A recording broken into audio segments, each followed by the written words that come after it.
All right, Dan, after further review, you know what? There were no duck boat parades here in Boston this year, no championships, but a surprisingly monumental year in sports for all four professional franchises. Why don't you start with the Red Sox? Why was it not just business as usual for the Red Sox this year? It did. It got a little bit better this year. Again, first playoff appearance since 2021, and a team that was more interesting and more exciting for the fans than anything since they won the World Series in 2018.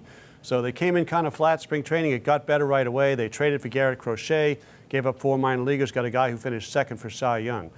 You know, Alex Bregman is brought in for big money. It turned out to be a 1 year with an option deal. So it was a good year, but it was good to add him to the team, gave him more credibility.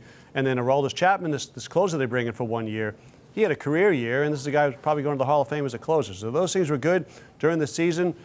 You know, Rafael Devers' trade was a seismic deal for them, which was getting rid of their biggest contract, their star player, and they played better after that. Not because of that, but they did play better after that. He went off and did pretty good things for the Giants in a bad year for him, better offensive numbers than anybody the Sox had, but they felt that they got rid of the poison in the clubhouse and things got better. They really got better because Roman Anthony came up and added a lot to the team, a future star. Roman Anthony is going to be a star. Take that to the bank. They end up winning 89 games, which was great, exciting. They play the Yankees in a one-round playoff, 2 out of 3. They lost 2 out of 3. They lost the third game after winning the first game. Didn't have enough hitting. Need to go back to the drawing board and do better next year. Yeah, it was a disappointing end to a mostly fun year down at Fenway. I go down to Gillette Stadium, and man, what a crazy year it's been for the Patriots. It began in chaos. They beat Buffalo in Week 18 back in January. Joe Milton leads the win. Everyone's booing them because they blow the #1 pick. The Crafts fired Gerard Mayo before the season, the body's even cold, 20 minutes after the season.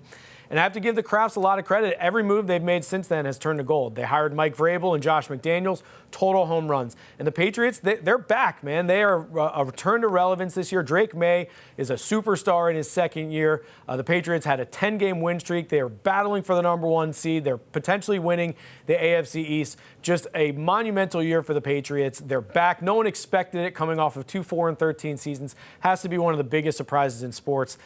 Dan, a different sort of year for the Celtics, monumental nonetheless, but not as much positivity as the Patriots. Yeah, it turned the wrong way for them. We were expecting a succession of championships with the 2 Jays, Jaylen Brown, Jayson Tatum, and then they end up playing the Knicks. They're the favorite, second round of the playoffs. They lose in 6. They lose 2 games at home when they were ahead by 20 points. They get themselves in a horrible hole. And in Game 6, Tatum tears his Achilles. He's circling on the floor, writhing in pain. So he's gone for a long time. And then the dreaded second apron of the CBA comes in with the basketball. New owners have to say, oh, we got to pare down payroll. They lose Porzingis. They lose Holiday. They lose Cornette. They lose Al Horford.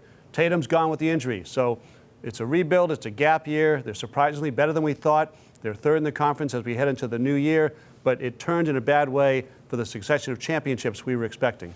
Yeah, I don't think anyone expected the Celtics to be out in the second round. And I don't know how many people expected the Celtics to have a new owner either. Wyc Grousbeck selling the team to Bill Chisholm. So we'll see what the future of the Celtics holds with new ownership. And, of course, the Bruins, they didn't make the playoffs, but it was still a pretty monumental year for the franchise. They traded Brad Marchand, let him go to Florida and win his second Stanley Cup. They fired the coach. They brought in Marco Sturm, who's got the team rolling right now, having a really good start to the season. And then Morgan Geekie and Pasta are having an electric start to the season. So a nice start, at least for the Bruins, after a tough end to last season.